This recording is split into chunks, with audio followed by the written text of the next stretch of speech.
possible, we're looking to create a frame here at our partner's hip so that they can't advance easily forward. Especially when people are first learning to defend the bottom of the mountain, starting to escape, this frame is something that they'll often forget about. They'll kind of be focused on getting their elbow and knee connected, and they know they're supposed to kind of trap their partner's leg. All the while, their partner's hip is not controlled, and they're kind of inching up. And as I start to go to recover, I find that now, even though I get my elbow to the inside position here, Placido has managed to expose my back, and now I've given up the gift wrap, and my arm is trapped. So this frame across our partner's belt line is going to be key.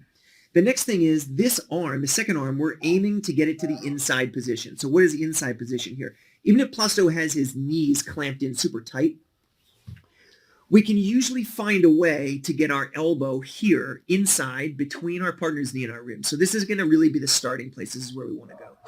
Once we get to here, there are a few ways of getting rid of our partner's leg. Here's what we'd like for you to think about. In a situation where his feet are not crossed, okay, or a situation where his feet are together and we're able to slip our leg to the inside, we're trying to create a situation where our partner's foot goes outside the line of their knee. As long as Placido's foot is inside his knee, he's going to feel pretty comfortable. But as he pinches his knee in tight, if we can use our leg here to get our partner's heel outside the line of their knee, now he's like a little less comfortable because of this external rotation. This is kind of what we're looking for. Now we've got a situation where our partner's leg is resting on our leg. This is kind of ideal. As soon as this happens, we're going to take our leg up over the top. We're going to capture our partner's ankle. Okay, when we capture our partner's ankle, we have a second problem, which is we've got to get our knee above our partner's knee. The way we're going to do that is by planting our feet on the floor, turning our knees to the sky, and that's going to lighten the load that his knee carries here. We don't need a lot of space, just a little bit. Now from here, we can capture.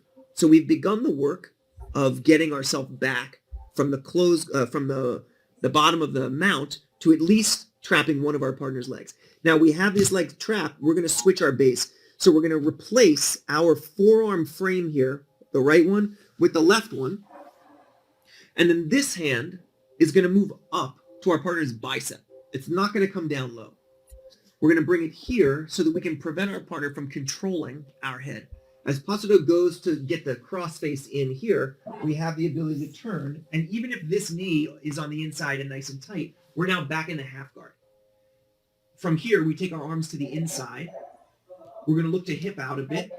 And now, this is familiar territory to us. If we want to, we can pass our knee through as a shield. Our first stop is going to be slipping our knee to our partner's hip. As Placido goes to reclaim his underhook here, we bring our knee high, and now we finish the work of the inside knee elbow escape by pushing our partner's shoulder away, and here we are back in the clamp position. So we've made our way from the bottom of the mount to the half guard. From the half guard to the clamp, here's the knee and the elbow connection, knee and heel connection. We rotate, we extend, and now we've got the pressure that we need to start to attack. So we'll go this way, and you can see the leg work. We frame number 1. 2, we cheat our hips slightly. Placido's feet are crossed or connected here. We'll separate our partner's legs, get our elbow to the inside. As he drives strongly to join his legs again, we flare our knee out so that his heel moves outside the line of his knee. That's going to allow us to slip. Okay. There are a number of other ways to deal with this. If we feel like this knee won't go underneath, if he's being super strong here, we can always dig our foot underneath like this and start to look to lift, capture, and continue our work here to get our knee, partner's knee inside our knee. Now, our big concern here is the crossface.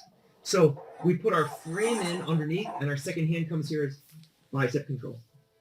As our partner goes to look to drive forward and cover our knee, we can slip our knee to the inside. 1, 2, 3, and here we are in a solid clamped position. Okay, let's do that again. Did we do this side already?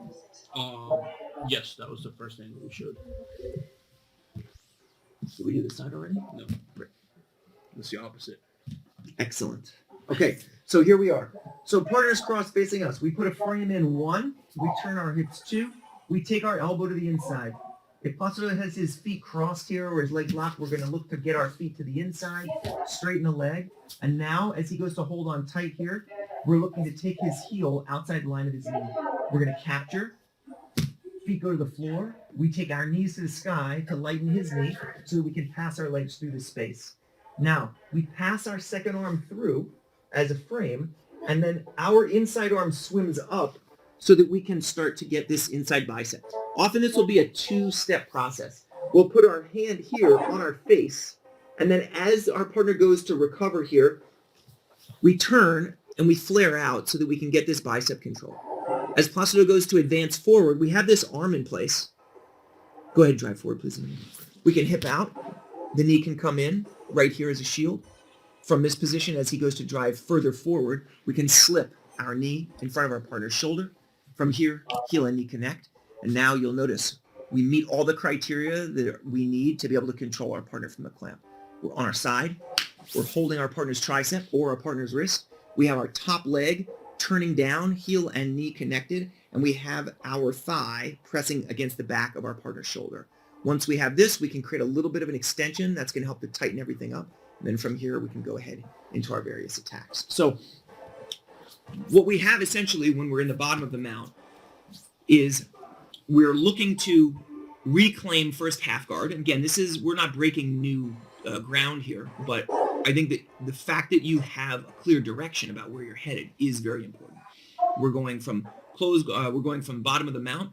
We're looking to reclaim half guard. From there, we're going immediately into controlling our partner's bicep so they can't control our head.